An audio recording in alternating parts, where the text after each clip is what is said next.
우리는 계속해서 왕의 초대 시리즈 말씀을 함께 보고 있습니다. 오늘은 세 번째로 전능하신 왕이라는 제목으로 여러분과 함께 은혜를 누리고자 합니다. 오늘 본문은 사실은 이 성서학자들에게 있어서 굉장히 중요한 본문입니다. 왜냐하면 예수님이 공생의 3년을 사시는 동안에 오늘의 이 제자들을 세상 가운데 파송하신 사건을 기점으로 해서 예수님의 전반기 사역과 하반기 사역이 서로 나누어지기 때문에 그렇습니다. 예수님이 전반기 사역 때는 주로 어떻게 사역하셨냐면 세상 가운데 직접 나가셔서 많은 대중들 앞에 서시고 그들을 고치시고 회복시키시고 먹이시고 하는 사역들을 예수님이 직접 감당하셨어요.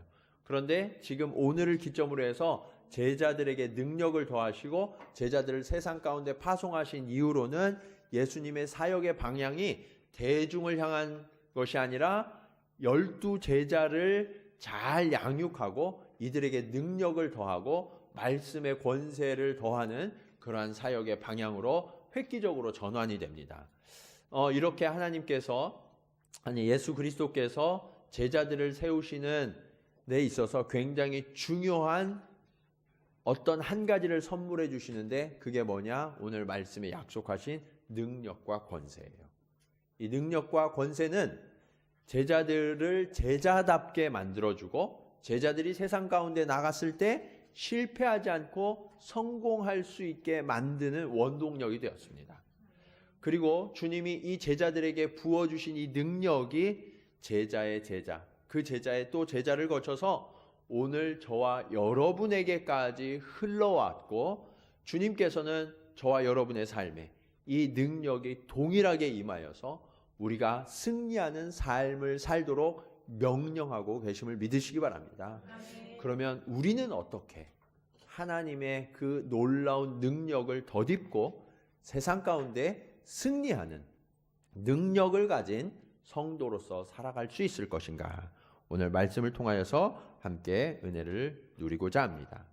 첫 번째로 우리가 능력 있는 삶을 살기 위해서 우리의 능력이 주님으로부터 온다라는 것을 잘 알아야 합니다.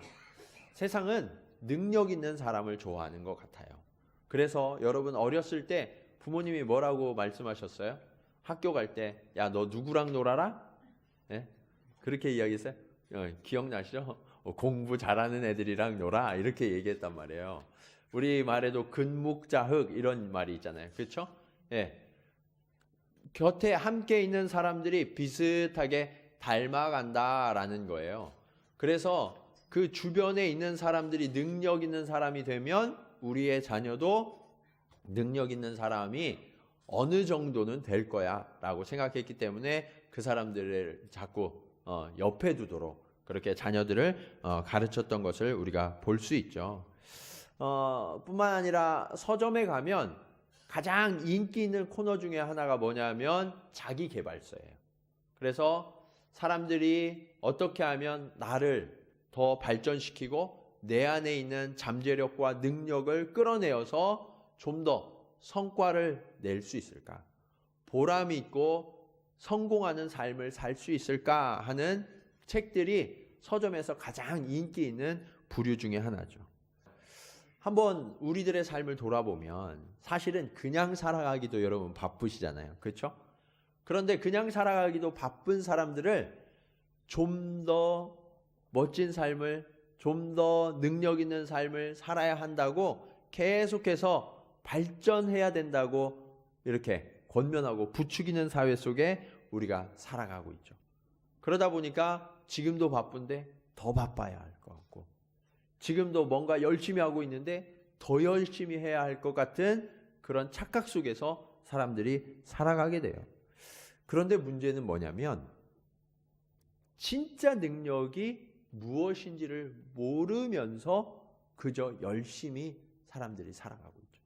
그래서 이 책을 읽고 또 어떤 강의를 듣고 나의 능력을 키워보려고 열심히 막 따라왔는데 조금 지나니까 이 산이 아닌 게벼. 그리고서 이제 저쪽 산으로 또 올라가야 된다고 그래가지고 또 다른 책 읽고 또 다른 세미나 듣고 그러면서 사람들이 계속해서 그러한 허비하는 삶을 얼마나 반복하고 있는지 몰라요.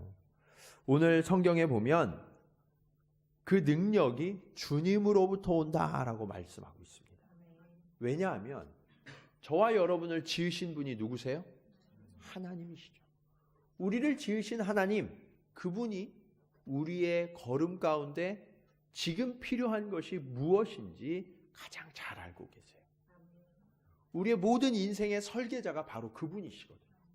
그 설계자이신 그분께서 저와 여러분에게 꼭 필요한 능력, 그것을 아시고 부어주시겠다라고 말씀하고 계시죠.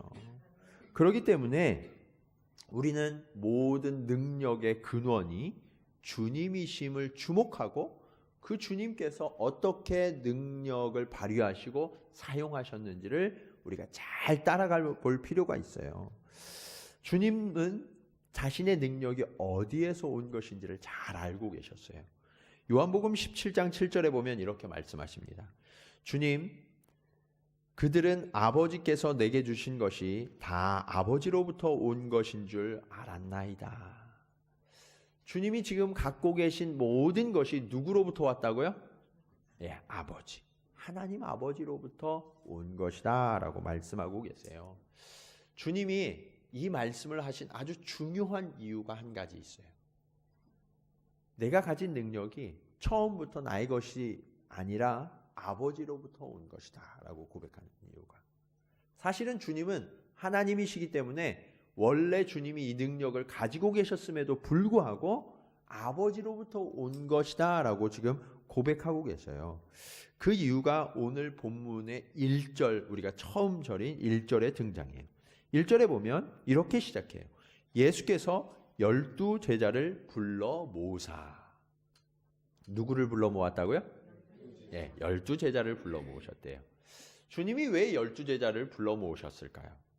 주님이 지금 12 제자를 불러 모으신 이유는 세상 속으로 제자들을 파송하려고 하시는 건데, 그냥 제자들을 파송하면 이들이 넘어지고 실패하고 고통당할 수밖에 없으니까 능력을 더하여 주시기 위하여서 12 제자를 지금 불러 모으고 계시는 거예요. 사실 오늘 본문의 앞장인 8장에는 놀라운 기적의 현장들이 연속적으로 기록되어져 있어요. 그 현장에서 예수님이 기적을 베풀어 주시는데 4가지가 대체적으로 기록되어 있습니다. 첫 번째는 예수님께서 제자들과 함께 배를 타고 바다를 건너고 계시는 장면이에요.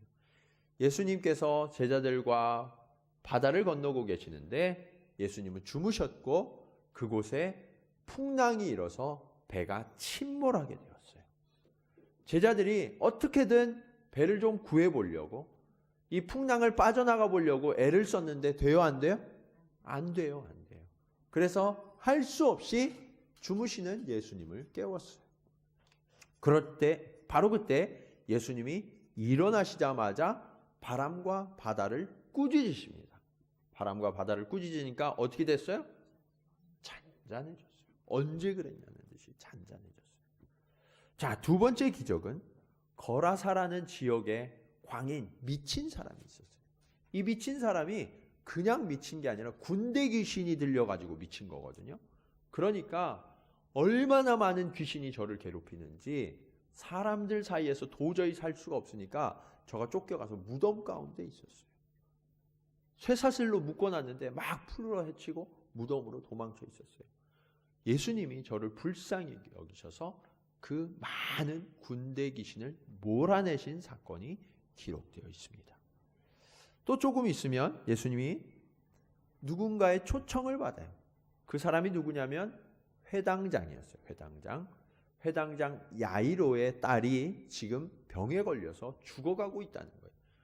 그래서 예수님이 오셔서 좀 고쳐주셨으면 좋겠다고 종을 불러서 청해요. 이제 예수님이 함께 가십니다. 함께 가시는데 발걸음이 너무 급하게 가셔야 되잖아요. 죽어가고 있으니까. 그런데 예수님이 갑자기 뒤를 돌아보시면서 막 두리번 거리시죠. 그래서 한마디 하세요. 누가 내 몸에 손을 대었느냐? 제자들이 그러죠. 아니 주님, 이렇게 사람들이 많이 있고 막 서로 밀치고 당기고 예수님이 슈퍼스타여서 가기만 하면 사람들이 이렇게 몰려들고 이렇게 복잡한데 누가 예수님의 옷에 손을 대었는지 어떻게 알아요? 주님께 핀잔하는 거예요. 그런데 주님은 아랑곳하지 않고 주님의 옷자락에 손을 댄 사람을 찾으세요. 잠시 있다가 한 여인이 두려움에 떨면서 나와요. 이 여인이 누구예요? 12회를 혈루증을 앓던 여인. 이 여인은 자신의 병을 고치고자 그동안 가진 모든 가산을 다 탕진하고 자신의 시간과 모든 것을 다 탕진했지만 결코 그 병을 고칠 수 없었던 여인이었어요. 그런데 예수님이 지나가신다는 그 소식을 듣고 마음 가운데 그러한 마음이 들었어요. 내가 예수님 앞에 나가기는 너무나 부끄럽지만 예수님의 옷자락에 손만 대어도 내가 나으리라. 그런 믿음이 있었어요. 그래서 그 믿음을 가지고 예수님의 옷자락에 손을 대었어요. 그 순간 예수님이 자신에게서 능력이 빠져나간 것을 아셨어요. 그래서 누가 내 옷에 손을 대었느냐라고 물으셨던 거죠. 이 여인이 나은 거예요. 세상에 그 어떤 방식, 그 어떤 능력 있는 의사를 만났어도 고치지 못했던 병을 예수님께 손을 대는 순간 나음을 얻었다. 그런데 바로 그때 급해진 사람이 있어요. 누구예요? 야이로예요. 야이로의 딸이 그동안 죽었다는 소식이 들려옵니다. 더 이상 선생을 괴롭게 하지 마십시오. 예수님이 야이로를 안심시켜요. 내가 가서 저를 일으켜주겠다라고 말씀하시죠. 그리고 예수님이 말씀하신 것처럼 가서 죽었던 아이를 불러 일으켜 살리십니다. 이것이 8장에 기록되어져 있는 예언이에요. 지금 제자들은요, 예수님이 죽은 자를 살리시고 귀신 들린 자에게서 귀신을 내어 쫓으며 온 우주 만물을 통치하시고 다스리시는 놀라운 능력을 경험했어요. 그 놀라운 능력을 경험한 바로 직후에 예수님이 그들을 불러 모으시는 거예요. 그리고 내가 너희에게 나의 능력을 나누어 주겠다라고 말씀하고 계시는 거죠. 이 능력이 어느 정도로 놀라웠냐면 늘 예수님을 따라다니던 제자들이 깜짝 놀래가지고 아니 당신이 도대체 누구시길래 이런 일도 행합니까? 라고 고백하는 장면이 나와요. 늘 예수님을 따라다니던 제자들이었잖아요.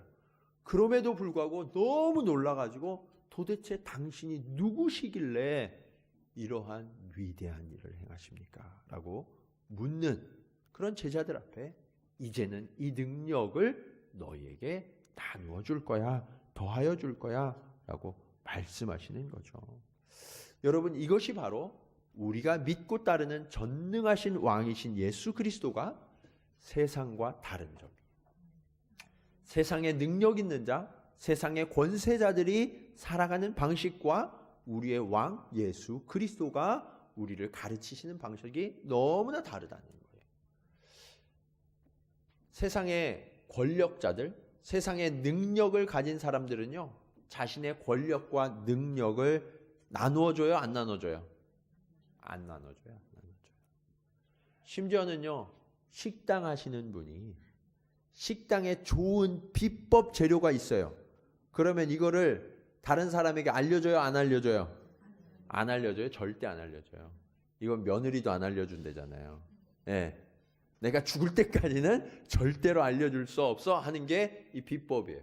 왜요? 이걸 알려주는 순간 내가 가지고 있는 이 힘, 권력 이것이 다 사라지는 것을 알기 때문에 사람들은 결코 힘과 능력을 나누려고 하지 않습니다.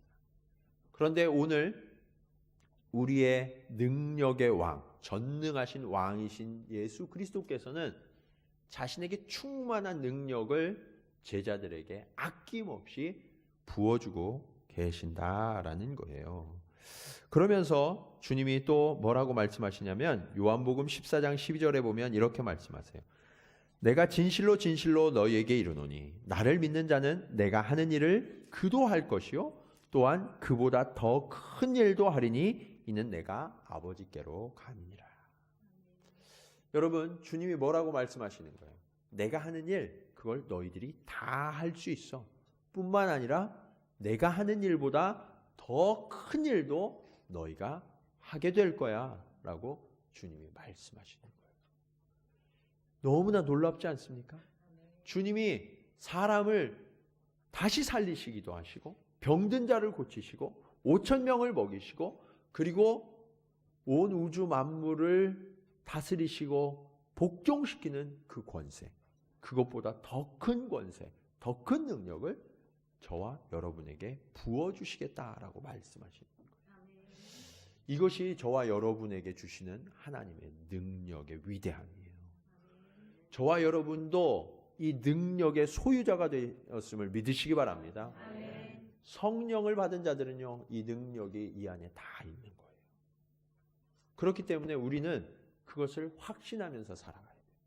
이 세상을 두려워하고 염려하고 낙심할 것이 아니라 하나님이 우리에게 이 능력을 주셔서 세상을 정복하고 다스리라고 하셨던, 처음 인간을 지으셨을 때 주셨던 그 명령이 다시 이루어지도록 저와 여러분을 능력을 더하시고 세상 가운데로 보내시는 거예요. 이 명령을 기억하시고 세상 가운데 주님의 전능하심을 보이시는 저와 여러분이 되기를 주님의 이름으로 간절히 축원합니다. 자, 그러면 이 하나님의 전능하신 능력, 그런데 여러분 이 능력을 좀 써보셨어요? 네? 어떠셨어요? 좀 써봤더니 잘 써져요? 네. 문제는 뭐냐면 이 능력, 이게 우리 안에 분명히 있는데 쓸 줄을 알아야 됩니다. 쓸 줄을. 이 능력에는 매뉴얼이 있다는 매뉴얼. 이게 오늘 말씀의 두 번째 교훈이에요. 여러분이 물건을 사면요, 제일 먼저 보는 게 뭐예요? 네, 설명서, 사용 설명서를 보시죠. 그런데 문제는 설명서가 너무 친절해. 그래서 두꺼워서 사람들이 잘 안 읽어요, 이거를. 제가 이제 휴대폰을 샀는데, 휴대폰을 이렇게 사서 잘 읽어야 되는데, 휴대폰을 사서 이거를 잘 읽어보려고 그러니까 예전에 한번 해보니까 써가면서 이걸 한번 제대로 다 구현해 보려고 그러니까 한 2주 정도 걸리는 것 같아요. 예. 제가 잘 몰라서 그러는지 오래 걸리더라고요. 그래서 그 다음부터는 이 휴대폰을 바꿔도 잘 읽지 않아요. 그냥 써요. 근데 문제는 뭐냐면 휴대폰의 기능이 점점 더 좋아진다는 거예요. 이렇게 비싼 기계를 사놓고 그 기능을 다 쓰지 못하고 그냥 우리가 가지고 있다면 이건 정말 안타까운 일이거든요. 이 스마트폰 개발자의 입장에서는 이것보다 안타까운 일이 아마 없을 거예요. 그런데 그거보다 훨씬 더 안타까운 일들이 저와 여러분의 삶 가운데 일어나고 있어요. 그게 뭐냐? 하나님이 저와 여러분에게 이 놀라운 능력을 부어주셨는데 이 능력이 있는 줄도 모르고 그리고 쓸 줄을 몰라서 이것을 사용하지 못하는 그리스도인들이 이 세상 가운데 너무나 많더라라는 거예요. 전화기는 뭐 하는 거예요? 네, 전화를 거는 데 써야 돼요. 그렇죠? 세탁기는 뭐 하는 데 써야 돼요? 빨래하는 데 써야 돼요. 모든 기계에는 목적이 있어요. 세상에 존재하는 모든 것에는 목적이 있어요. 하나님이 저와 여러분에게 주신 것에도 능력에도 그 목적이 있어요. 이 목적에 맞게 사용할 때 이것이 제 기능을 발휘하는 거예요. 그래서 하나님께서 우리에게 능력을 주시면서 이 능력은 이렇게 써야 돼 라고 정해주신 목적과 매뉴얼이 있는데 그것을 잘 사용해야 된다. 근데 이것을 잘 사용하지 못했던 예부터 제가 여러분들과 함께 좀 나눠보려고 그래요. 누가복음 9장, 오늘 본문에 9장 뒤편에 54절이 있죠. 54절에 보면 예수님께서 제자들과 함께 예루살렘으로 가시는 장면이 나와요. 제자들과 함께 예루살렘으로 가시는데 어디를 거쳐 가셨냐면 사마리아를 거쳐 갔어요. 사마리아. 갈릴리에서 예루살렘까지 가려고 그러면 사마리아를 거쳐 가야 되는데 당시 유대인들은 사마리아 땅으로 발을 대는 것을 싫어했어요. 사마리아 사람들을 만나는 것은 더더욱 싫어했어요. 그래서 어떻게 되느냐면 요단강을 건너서 돌아서 갔단 말이에요. 근데 예수님은 지금 그렇게 하지 않으시고 예루살렘으로 직접 직선 코스로 사마리아를 거쳐서 가고 계세요. 사마리아를 거쳐서 가고 계시는데 피곤하셨던지 밤이 깊었던지 잠시 사마리아 마을에 들러서 유숙하셔야 되겠다라고 결정하셨어요. 그런데 문제는 예수님은 유대인이에요. 사마리아 사람들을 유대인들은 개처럼 여겼거든요. 그러니까 사마리아인들의 입장에서 유대인들이 좋아요, 안 좋아요? 안 좋죠. 안 좋죠. 더군다나 예수님이 지금 어디로 가신대요? 예루살렘으로 가고 계세요. 우리 마을에 머물러서 어떤 기적을 베풀어 주시고 능력을 베풀어 주시면 우리가 환영하겠지만 우리 마을은 그냥 거쳐가는 것에 불과해요. 여기에서는 아무런 일도 행하시지 않고 그냥 거쳐서 예루살렘으로 가시겠다고 그래요. 그러니까 이 사마리아 사람들이 어떻게 했냐면 예수님과 제자를 거절했어요. 모든 마을 사람들이 함께 똘똘 뭉쳐서 예수님을 거절했어요. 그때 오늘 제가 말씀드린 9장 54절의 기사가 나오는 거예요. 야고보와 요한. 이 야고보와 요한의 별명이 뭐냐면 우레의 아들이에요. 우레의 아들. 여러분 천둥번개 칠 때 어때요? 예? 예. 갑자기 우당탕 막 하죠? 예. 그러면서 사람들이 깜짝 놀라요. 이 두 사람의 성격이 이 우레와 같았다라는 거예요. 그래서 우레의 아들. 이 우레의 아들들이 어떻게 이야기했냐 예수님께. 예수님 이들이 우리를 거절하는데 감히 주님을 거절하는데 어떻게 할까요? 이렇게 얘기해요. 이 마을을 다 불살라 버릴까요? 지금 이들에게 뭐가 있어요? 9장 1절에 예수님이 능력을 주셨죠? 그리고 이들이 그 능력을 경험했어요. 곳곳에 가서 귀신이 쫓겨가고 병자가 낫고 하는 능력을 이미 경험한 사람들이거든요. 그러니까 아주 자신감이 충만해졌어요. 뭐라고 이야기해요? 하나님 앞에 간구해서 불을 내려가지고 이 마을을 완전 다 멸해버릴까요? 이렇게 이야기를 해요. 그랬다가 주님이 어떻게 하셨을까요? 네, 혼냈죠. 네, 혼났어요. 네. 은사 사용법, 능력 사용법이 잘못된 거예요. 네. 하나님이 주시는 능력은, 은사는 그렇게 사용하라고 준 것이 아닌데 이들이 지금 엉뚱하게 그 능력과 은사를 사용하고 있다라는 거죠. 우리도 가끔 하나님의 능력과 은사를 가끔 놀라운 것들을 받으면 우쭐해질 때가 있어요. 자기도 모르게 나에게 이런 능력이 생겼어? 이런 은사를 받았어? 그래서 우쭐해져요. 그것은 마치 이런 것과 같아요. 우리 이제 집에 자녀들에게, 어린 자녀들에게 엄마 아빠가 선물을 사주는 거예요. 평소에 너무나 갖고 싶었던 좋은 장난감, 그거를 하나 딱 사줬어요. 그럼 이 아이들은요, 이것을 집에서 갖고 놀지 않아요. 어떻게 하냐면 밖으로 가지고 나가요. 밖으로 가지고 나가서 어디로 가냐면 친구들에게 가요. 친구들에게 그것을 가지고 가서 뭐 할까요? 자랑해요. 이것이 이 어린 신앙을 가진 사람들이 하나님의 능력과 은사를 받았을 때의 반응이에요. 하나님의 능력과 은사를 받았는데 성숙하지 못한 분들이 이것을 받으면 어떻게 되냐면 이걸 자꾸 자랑하고 싶어져요. 드러내고 싶어져요. 그러면서 자랑은 원래 한 번만 하면 그냥 봐줄만 하거든요. 그런데 이 어린 사람들은 한 번으로 그치지 않아요. 계속 하는 거예요. 그러니까 점점 더 어떻게 돼요? 사람들이 볼 때 눈꼴 셔요. 못 봐주겠어요. 그러면서 불화가 생기고 문제가 생기는 거죠. 선물의 진짜 의미를 퇴색시키는 행동이 되는 거예요. 오늘 본문에 보면 주님이 제자들에게 은사를 주실 때, 능력을 주실 때 그 목적과 사용법을 분명하게 구체적으로 가르쳐 주세요. 1절에 보면 뭐라고 말씀하시냐? 모든 귀신을 뭐하며? 제어하며. 귀신을 제어하기 위해서 이 능력을 준다. 자, 이 얘기가 제일 먼저 써 있죠. 그 얘기는 뭐냐면 하나님이 주시는 능력과 은사를 사용하는 데 있어서 우선순위가 영적인 부분이다라는 영적인 부분. 우리는 우리의 육체적인 부분, 눈에 보이는 현실적인 부분 이런 데 하나님이 능력을 더해 주시기를 원하시지만 진짜 주님이 먼저 우리에게 능력을 더하시고 은사를 더해 주시는 부분은 그런 게 아니라 영적인 부분이다라는 것을 가르쳐 주시는 거예요. 그래서 우리가 세상에 우리가 눈에 보이지는 않지만 우리를 지배하고 있는 자가 누구냐? 공중권세 잡은 자예요. 공중권세 잡은 자. 이 악한 영들. 이 악한 영들을 제어할 수 있어야 그때부터 하나님이 우리에게 주시는 은사와 축복들을 제대로 누릴 수 있거든요.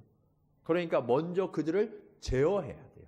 이 제어하는 능력을 우리에게 먼저 주셨다. 이 영적 은사를 먼저 주셨다라는 것을 우리가 기억해야 돼요. 두 번째 하나님이 주신 게 뭐냐? 병을 고치는 능력과 권세를 주셨다. 병에 걸린 사람들은 어때요? 약해지죠? 예. 그러니까 이 병을 고치는 권세와 능력이라는 것은 단순히 우리의 육체적인 질병만을 이야기하는 것이 아니라 정서적이고 영적인 그런 질병을 포함해서 우리의 약한 모든 것, 우리의 약한 모든 것을 고치고 회복시켜 주시는 그러한 능력을 주셨다라는 것을 의미해요. 주님은 세상에 다니실 때 약한 모든 것을 고쳐주셨어요. 그런데 그 약한 모든 것에는 경제적인 문제도 포함되어지고 영적인 문제, 그리고 질서의 문제, 파괴되어진 관계, 이러한 것들을 주님이 다 회복시켜 주셨어요. 그러니까 우리에게 이 고치는 능력을 주셨다라는 것은 단순히 질병만을 이야기하는 것이 아니라 우리에게 약해진 모든 것들을 하나님의 능력으로 힘을 더하시고 새롭게 하셔서 온전케 해주신다라는 것을 의미해요. 그래서 이 사도 바울이 훗날 권면할 때 약한 것을 고치고라는 이것을 권면하고 권하여 이렇게 조정하기도 하죠.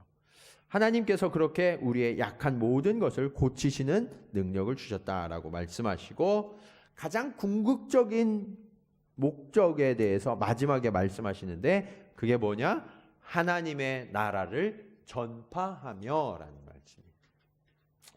여러분 미국에 가면 미국의 시스템이 작동하죠?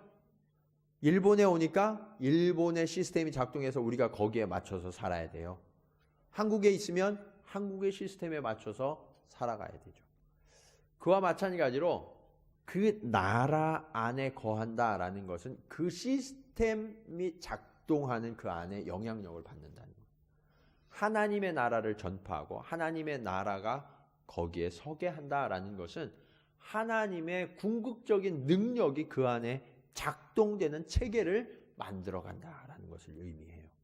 그러니까 단순히 우리가 예수 믿으세요 이런 정도가 아니라 거기에 하나님의 나라가 도래해서 하나님이 직접 통치하시고 다스리시는 그 능력이 그곳에 이루어지도록 하는 것, 이것이 궁극적인 하나님이 주시는 능력의 목적이다라고 말씀하고 있는 거예요.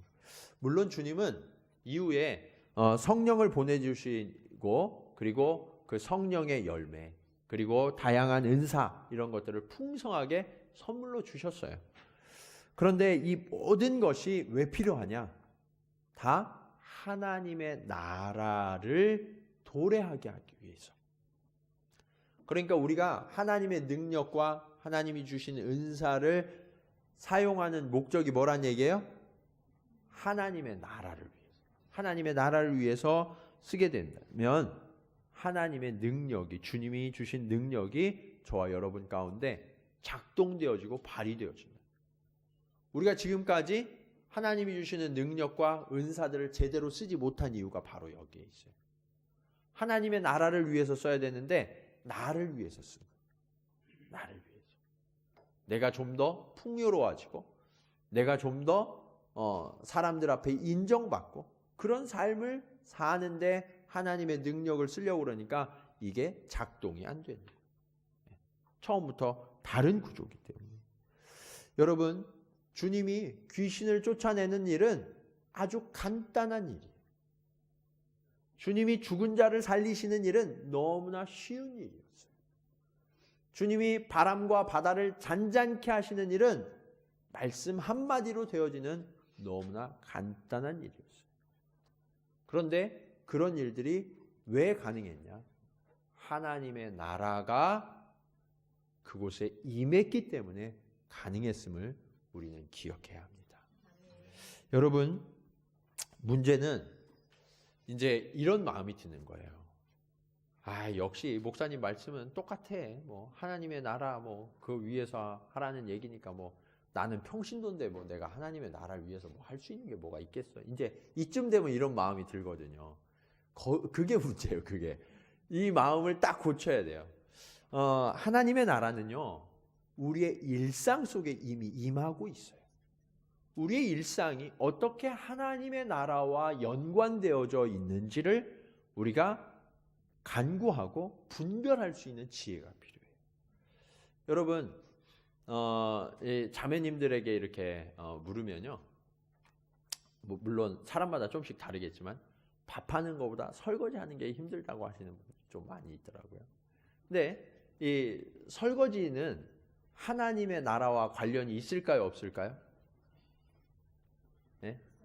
네. 그렇죠. 제가 있으니까 물어봤겠죠. 네. 설거지는요, 하나님의 나라와 아주 밀접한 관련이 있어요. 왜냐?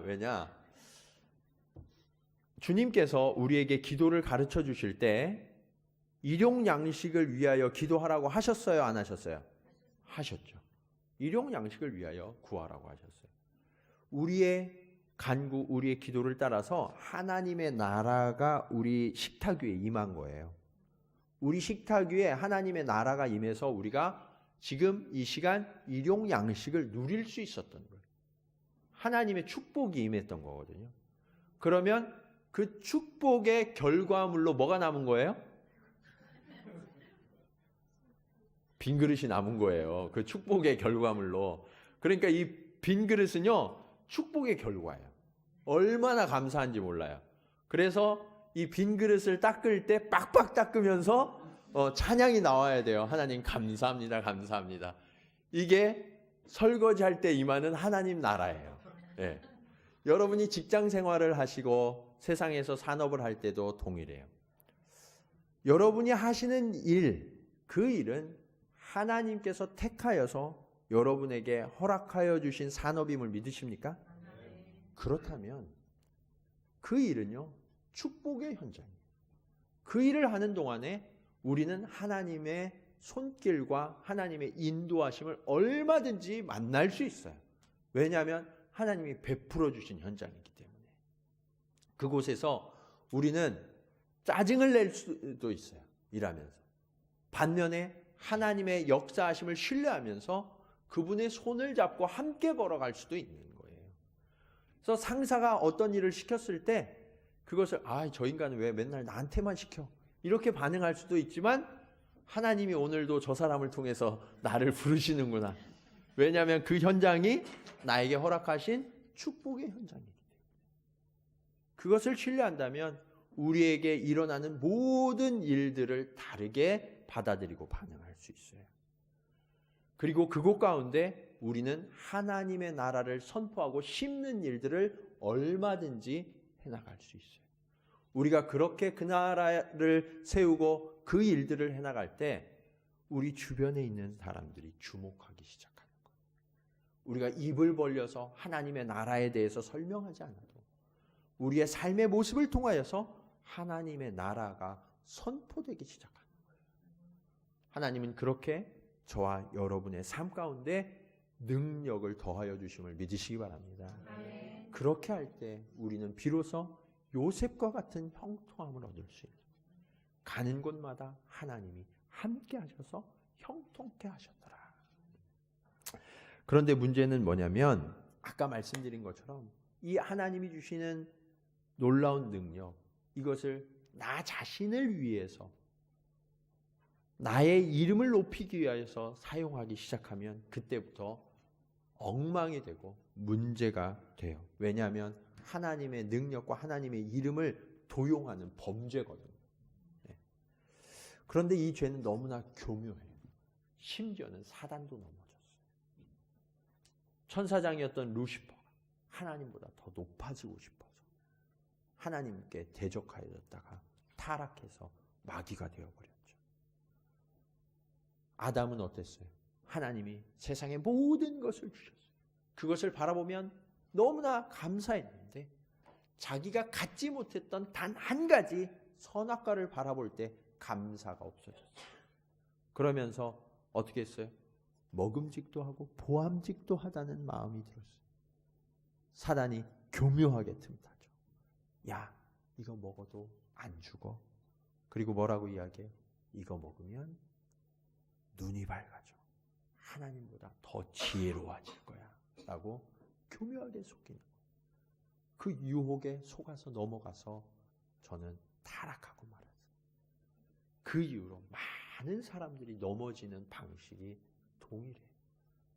처음에 하나님이 우리에게 주셨던 그 축복과 은혜, 그것에 감사하면서 이 능력들을 잘 발휘하면 이것이 너무나 아름다운 축복의 도구가 될 수 있는데 그것에 감사하지 못하고 나 자신을 위하여 이것을 돌릴 때 우리는 넘어지게 되는 거죠. 그래서 우리는 하나님이 우리에게 능력과 은사를 주셨을 때, 축복을 주셨을 때 조심하고 또 조심해야 돼요. 여러분에게는 어떤 은사나 재능이 있으세요? 어떤 능력이 있으세요? 내가 잘하는 것, 그리고 내가 아주 잘하지는 못하더라도 그나마 조금 내가 이야기할 수 있는 것, 그런 것을 통하여서 사단은 교묘하게 나를 넘어뜨리려 한다는 사실을 우리는 기억해야 돼요. 교회에서도 교회가 분란이 일어나고 문제가 생기는 것은 누가 그걸 잘하기 때문이에요. 다 못하는 사람만 있으면 싸울 일이 없어요. 그냥 웃어요. 밥하면서 다 태웠어. 그러면 밥이 탔네 그러면서 막 웃어요. 근데 누가 한 사람이 잘하는 사람이 있어. 그러면 밥을 태웠다고 막 난리를 치거든요. 네. 그러면서 여러 가지 문제들이 생깁니다.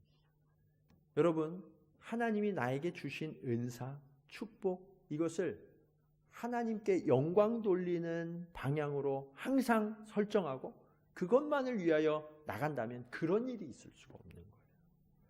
하나님께서는 우리에게 하나님의 나라를 경험하도록 그 능력과 은사를 주셨음을 기억하셔야 돼요. 그렇기 때문에 매뉴얼을 잘 따라서 그것을 사용하셔요. 그러면 저와 여러분의 삶 가운데 하나님의 회복과 하나님의 놀라운 능력이 날마다 더함을 믿으시고 그렇게 하나님의 능력을 잘 사용하는 저와 여러분이 되기를 간절히 축원합니다. 자, 그런데 이 능력을 우리 삶 가운데 딱 매칭시키는 한 가지 도구가 남았어요. 그게 뭐냐? 그게 믿음이에요. 믿음. 네. 오늘 본문 3, 4절을 보면 주님께서 이 능력을 주시면서 아주 이상한 조건을 하나 거세요. 그게 뭐냐면 여행을 보내시는데 뭐라고 말씀하시냐면 아무것도 가지고 가지 마라는 거예요. 돈도 가져가지 말고 옷도 가져가지 말고 양식도 가져가지 말고 그냥 어느 집에 들어가든지 그 집에서 주면 먹고 그 집에서 재워주면 자고 그러지 않으면 딴 데로 가 이렇게 이야기하시는 거예요. 심지어 한 가지 얘기를 더 하시는데 너희들이 가다 보면 5절에 거절당할 수도 있을 거야 라고까지 이야기해요. 네. 주님이 다 이렇게 좀 명령하시면 여기 앉아서 명령만 하시면 제자들이 가는 곳마다 영접받을 수 있잖아요. 아주 환영받을 수 있잖아요. 그런 명령을 내려주시면 좋은데 주님이 그런 말씀 안 하시고 야 너네들이 가다가 이렇게 집 문을 두드렸는데 문 안 열어주고 너희를 문전박대하는 그런 집들이 있을 거야. 그러면 화내지 말고 어떻게 하라고요? 신발에서 그냥 먼지만 탁탁 털고 나와. 다른 건 하지 마 라고 주님이 명령하시는 거예요.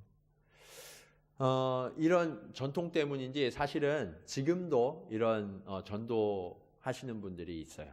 그래서 선교단체는 지금도 이런 전도 여행들을 마지막 과정으로 이렇게 많이 하거든요. 그런 전도 여행을 거지 전도 여행이라고 그래요. 근데 저는 이 거지 전도 여행이 굉장히 좋은 전도 훈련이라고 생각해요. 영적으로나 모든 면에서 하나님의 능력을 경험할 수 있는 아주 좋은 훈련이라고 생각해요. 근데 딱 한 개 마음에 안 드는 게 있어요. 그게 뭐냐면 이름이에요. 이름을 왜 거지전도 여행이라고 그랬을까? 네. 물론 가서 이렇게 밥 좀 주세요, 좀 재워주세요 이래야 되거든요. 그러니까 그 겉모습을 보면 거지처럼 보일 수도 있어요. 애들도 이렇게 잘 안 씻고 이렇게 꾀죄죄하고 그래가지고 그럴 수 있는데, 저는 이것이 하나님의 전적인 능력을 경험하는 좋은 기회가 될 수 있다고 생각하거든요. 네. 우리가 없으면요, 하나님의 채우심을 경험하는 기회를 만나게 돼요. 그래서 오히려 저는 이 이름을 능력 전도 여행 뭐 이렇게 좀 바꿨으면 좋겠어요. 아니면 충만한 여행, 네. 이렇게 좀 바꾸면 훨씬 더 멋지지 않을까? 그런 생각을 좀 제 혼자 해봤어요, 그냥. 그런데 실제로 주님이 제자들을 이렇게 보내신 이유가 바로 거기에 있어요. 네.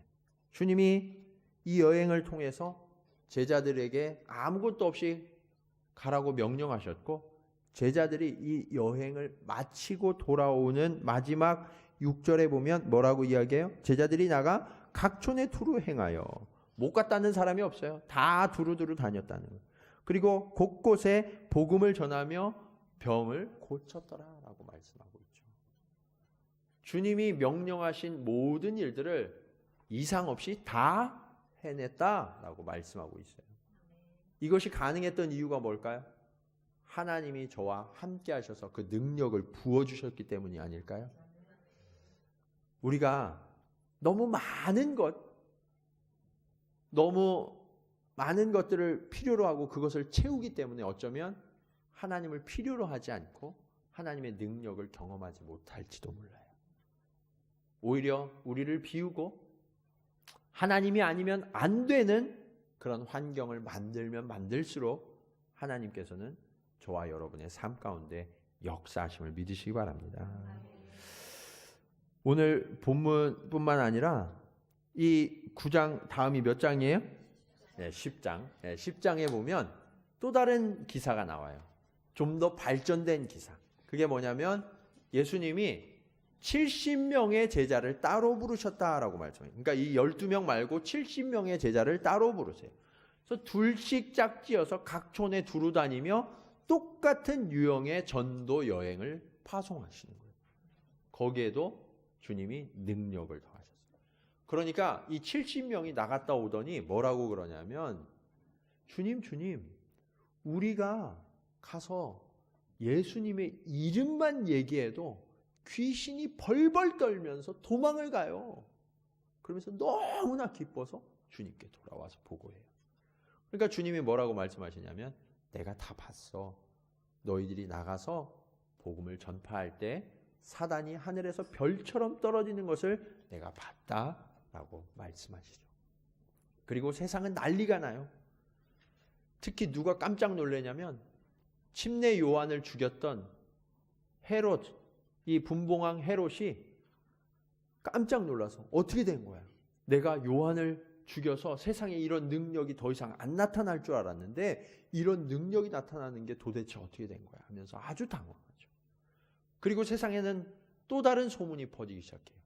메시아가 오시려면 엘리야가 와야 된다고 그러는데, 엘리야가 살아있을 때 죽은 아이도 고쳤잖아요. 그런 기적이 지금 일어나는 거 보니까 엘리야가 다시 나타났나 봐. 그리고 곧 메시아가 올 것 같아 라는 소문이 곳곳에 막 퍼지기 시작한 거예요. 하나님의 능력이 나타나면 세상이 뒤집히는 줄로 믿으시기 바랍니다. 저와 여러분이 세상 곳곳에서 하나님의 능력을 덧입어서 하나님의 나라를 세워가면 그곳이 뒤집혀지는 역사가 일어나는 거예요. 하나님은 그러한 일을 위하여서 저와 여러분에게 능력을 주시고 세상 가운데 지금도 파송하고 계심을 믿으시기 바랍니다. 그런데 이런 일이 어떻게 가능했냐면, 단순히 주님이 능력을 주셨으니까 그게 아니라 믿음의 결과예요. 믿음의 결과. 주님이 기적을 베푸시기 전에 딱 한 가지 물으시는 게 있어요. 이것을 내가 믿느냐? 지금 저와 여러분에게도 주님이 질문하십니다. 이것을 내가 믿느냐. 이 질문 앞에 믿음으로 고백하여서 주님의 능력을 덧입고 하나님의 나라를 세상 가운데 선포함으로 하나님의 위대한 역사를 함께 이루어가는 주님의 동역자들이 다 되시기를 주님의 이름으로 간절히 축원합니다. 기도하겠습니다.